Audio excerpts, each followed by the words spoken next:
नमस्कार। साहित्य तक के बुक कैफ़े के एक दिन एक किताब में मैं जयप्रकाश पांडे आपका स्वागत करता हूं।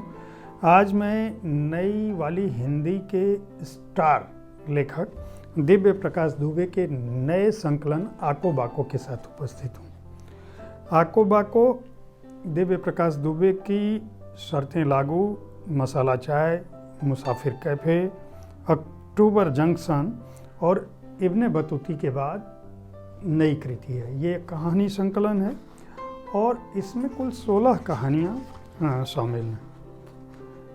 दिव्य की खासियत यह है कि वो बहुत सहज शब्दों में अपनी बात कहते हैं, ऐसे शब्दों में जैसे आप कोई चलचित्र देख रहे हों, आप निजी बातचीत कर रहे हों, आप अपने आसपास के घरों में, परिवार में, समाज में, संबंधों में, दोस्ती में, बुआ से, चाची से, काकी से, ताई से, दादी से, माँ से कैसे बात करते हैं, प्रेमी से, प्रेमिका से, लड़के से और बाजार में, कस्बे में, लोगों से, गांव में। मतलब जिस लहजे में हम बात करते हैं, जिन शब्दों का प्रयोग करते हैं, उसी भाषा में वे इस संकलन को लिखे हैं। हालांकि यही उनकी खासियत है, यही उनकी पहचान है। इस पुस्तक की भूमिका में उन्होंने लिखा है आधे अधूरे लोगों का मिलना। उन्होंने कहा है कि उजाला लिखते हुए अंधेरे की जगह अपने आप बन जाती है। ये सभी कहानियाँ मेरे मन के अंधेरे में न जाने कब घर कर गई थी, जिनसे लड़ने का मतलब था हार जाना। मन के अंधेरे से लड़ना नहीं होता, उसको दुलार से सहलाने पर ही उजाले की किरण दिखनी शुरू होती है।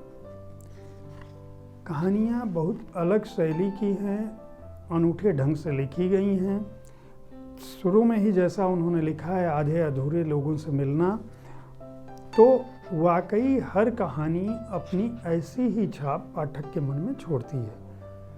सुपर मॉम पहली कहानी है, पेन फ्रेंड खिलौना, संजीव कुमार पहला पन्ना, डैडी आई लव यू, कविता कहाँ से आती है, भूतनी, शुगर डैडी, कमरा, 60 सेकंड, गुमशुदा, विंडो सीट, सुपर स्टार, खुश रहो और द्रौपदी। ये 16 कहानियों के शीर्षक हैं। सुपर मॉम कहानी की बात करता हूँ मैं।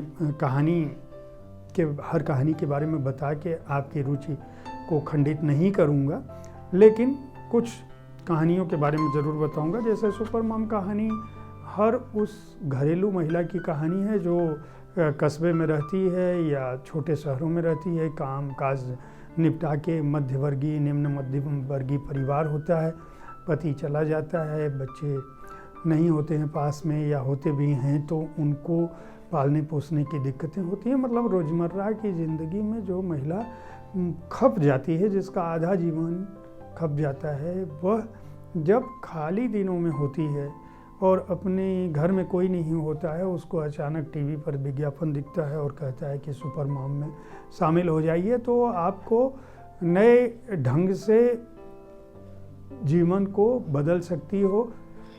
घर में पैसे नहीं होते हैं तो पैसा पाने की आकांक्षा है, पैसा पाने की इच्छा होती है, तो इसलिए वह महिला अंततः सुपर मॉम में फॉर्म भरती है और जाकर शामिल हो जाती है। जब वह शामिल हो जाती है, शामिल होने के लिए पहला चक्र होता है और पहले चक्र में उसका सिलेक्शन हो जाता है, जज उसकी तारीफ करती है, तब उसे घर की चोरी से वह ये काम करती है।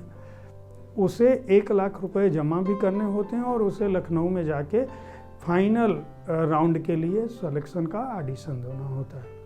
अब वह महिला 1 लाख रुपए की व्यवस्था कैसे करे? वह अपने पति से मांगती है, पति मना कर देता है, दूसरे 1 हफ्ते की छुट्टी देने से मना कर देता है। हालांकि वो इस बात पर खुश होता है कि वो किसी प्रतियोगिता में जाएगी। उसके बाद वह महिला पड़ोस के लोगों से मांगती है, अपने पिता से मांगती है, और जब उसे लगता है कि कहीं से पैसे की व्यवस्था नहीं हो पाएगी तो वह अपने गहनों को बेच देती है और गहना बेच के लखनऊ पहुंचती है। वहाँ 5 सितारा होटल में रुकने की व्यवस्था के नाम पर इसके जैसी 50 और महिलाएं हैं, सब 1-1 लाख रुपया जमा करते हैं। बाद में पता चलता है कि ये फ्रॉड का शिकार हो चुकी हैं। लेकिन इस दौरान वह महिला जो सुपर मॉम बनने की कोशिश कर रही होती है, प्रतियोगिता में शामिल होने का प्रयास कर रही होती है, वह जज के साथ एक सेल्फी खिंचवा लेती है और उस सेल्फी को लेके जब वो वापस लौटती है उसको समझ में आता है कि मैं तो लूट चुकी हूँ, मैं अपने पति का सामना कैसे करूँगी।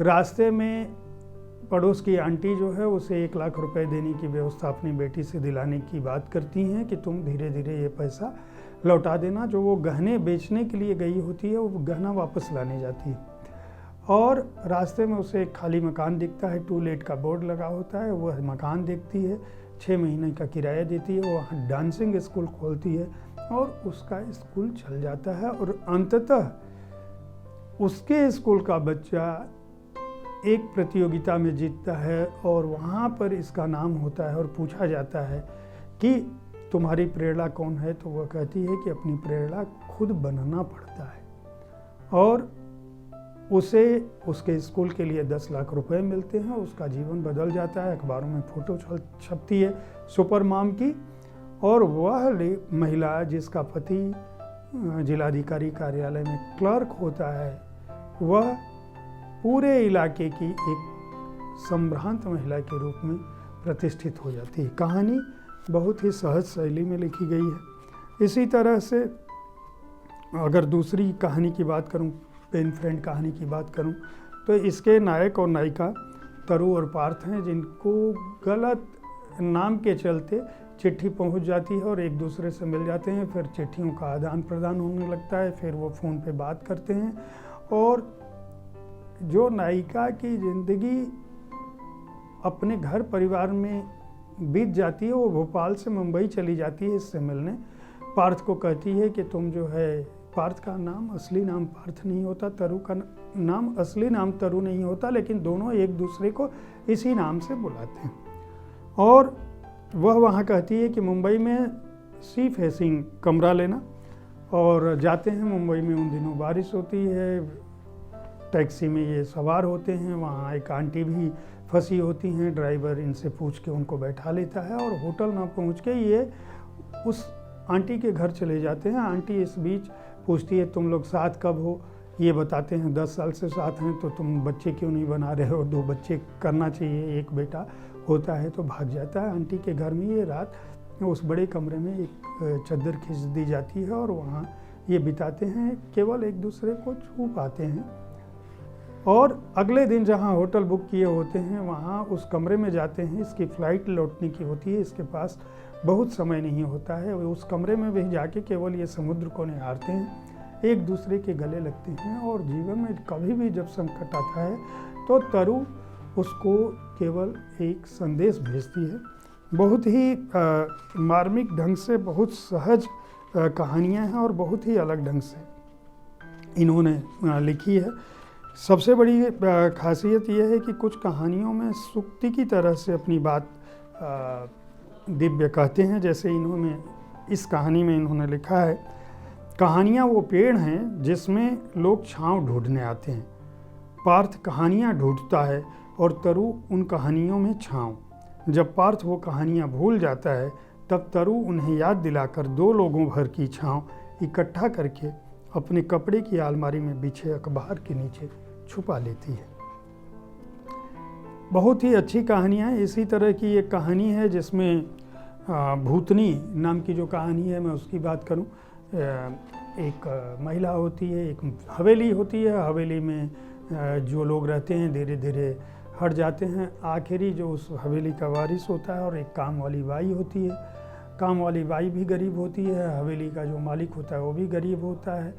धीरे धीरे उसके पास भी नहीं होता, वो बाहर जाके काम करता है। वो महिला धीरे धीरे जो काम करती है वही अंततः लाके इस आदमी को पालने लगती है। एक दिन उस हवेली को खाली कराने के लिए एक संदेश आता है उसके भाई का और बेटे का, और जब वो लोग हवेली खाली कराने आते हैं तो यह महिला इतना विरोध करती है, अपने कपड़े वगैरह फाड़ लेती है कि जो पुलिस होता है वो भी भाग जाता है, उसके भाई और बेटे भी भाग जाते हैं। बाद के दिनों में वो हवेली धीरे धीरे वहाँ के जो लोग काम की तलाश में आते हैं, बेरोजगार होते हैं, इधर उधर घूमते हैं, रिक्शे वाले गरीब लोगों का बसेरा हो जाती है। फिर हवेली खाली करने का दिन आता है, हवेली की चौखट सारी चीज़ें धीरे धीरे बिक जाती हैं और एक दिन वह हवेली का आदमी भी मर जाता है और यह महिला अकेले रहती है। पुलिस वाला जो है इसके साथ दुराचार, एक थानेदार जो है भाई से पैसे लेके करता है इस महिला के साथ और लगातार करता जाता है हवेली के मालिक के जिंदा रहने के दौरान ही। जब वह मर जाता है तो इस महिला को उठा के ले जाता है और जेल रख देता है। जेल में वह छूट कर आती है, वापस उसी हवेली में आती है। इस बीच पता चलता है कि जिस बिल्डर ने हवेली खरीदी थी उसका एक्सीडेंट हो गया है, भाई के साथ भी हादसा घट चुका है, थानेदार के साथ भी हादसा घट चुका है। ले देकर वह हवेली अभिशप्त हो जाती है और इस कहानी के आखिर में वह इस कहानी की नायिका सलमा बीवी है जो भीख मांग के अपना जीवन बिताने लगती है। आखिर में ये लिखते हैं, सुख 1 रुपए का सिक्का था, लेकिन दुनिया की जेब में पहले से ही इतनी भरी हुई थी कि वो सिक्का जल्दबाजी में कहीं छूट गया था। सलमा बीवी ने जीते जी हवेली नहीं छोड़ी और मरने के बाद भूतनी बन जाने वाली उनकी कहानी ने हवेली पर किसी को कब्जा नहीं करने दिया। अभिशप्त कहानियाँ हैं, प्रेम की कहानियाँ हैं, स्नेह की कहानियाँ हैं, मानव मन का कोना, कोमल कोना कहीं न कहीं छूती हैं। भावनाएं इतनी सहज हैं, आपको लगता है कि आप कोई चित्र देख रहे हैं, आपके आसपास घट रही हैं। कथा विन्यास से इतर कथानक पर जोर देना दिव्य प्रकाश दुबे की खासियत है। इन्होंने कथा को महत्व दिया है। यह पुस्तक आप खरीद सकते हैं, नया कहानी संकलन है। वैसे भी दिव्य प्रकाश दुबे को इस बात की पैरवी की दरकार नहीं है, फिर भी मैं यह संस्तुति करता हूँ कि नए लोग जो कहानियाँ पढ़ना चाहते हैं, समझना चाहते हैं आज के दौर को और किस तरह से कहानी लिखी जा सकती है सहज भाषा में अपने आसपास, वे दिव्य की इस किताब को खरीदकर समझ भी सकते हैं, पढ़ सकते हैं। मनोरंजन के लायक तो है ही, अपने समाज के बारे में भी बताती है। इस पुस्तक को हिंद युग ने छापा है। मूल्य है 199 रुपये और पृष्ठ संख्या है 160। कहानियों की गिनती 16 मैं पहले ही बता चुका हूँ। इस कार्यक्रम में आप किस तरह की पुस्तकों की चर्चा चाहते हैं, इसके बारे में अपनी राय से हमें ज़रूर अवगत कराएं। साहित्य तक की यह कोशिश होती है कि आपको पुस्तक प्रेमियों तक इस बात को हम पहुँचाएँ कि आजकल कैसी किताबें लिखी जा रही हैं, किस विधा की किताबें लिखी जा रही हैं, किन किताबों में क्या है। पुस्तक संस्कृति को बढ़ावा देना हमारा एकमात्र उद्देश्य है। साहित्य तक देखते रहें। धन्यवाद।